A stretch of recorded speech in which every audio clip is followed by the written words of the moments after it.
İzlenin.com hederleyer. Ağlap dünya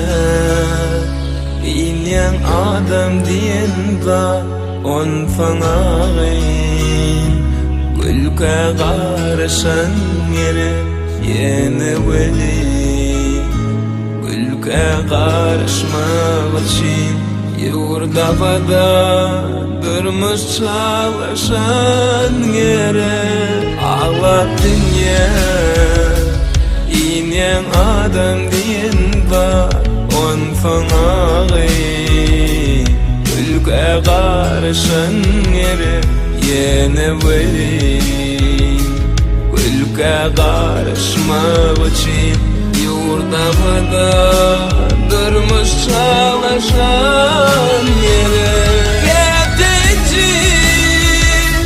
bolyan adam diyen va sonda gelir Derdin soruşan yere yeni veli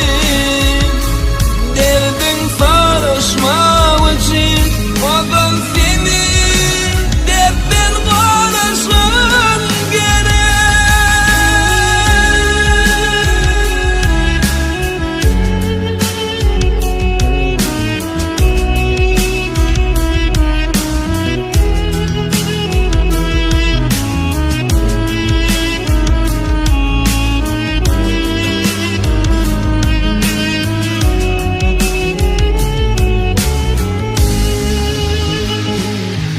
Kim kemil bolyan adam diyen va on fankin xanlara Can boşan yere yeni veli Cana can boşmak için bağrın ilvin bilen bağlaşan yere Kim kemil bolyan adam diyen va on fankin xanlara Can boşan yere yeni veli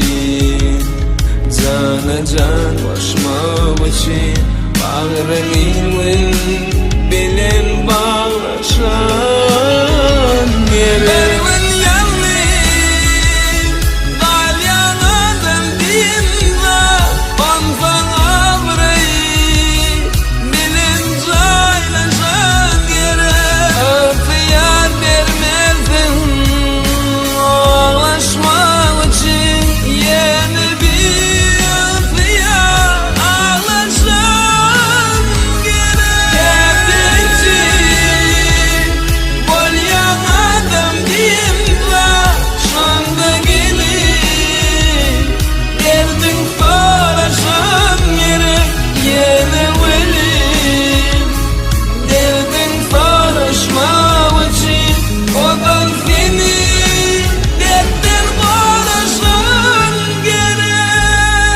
İzlenin.com birinci ekskluziv. Ağlap dünya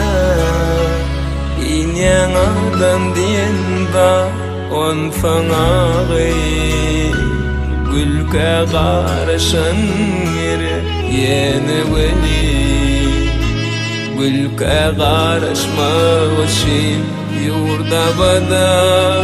durmuş çalışan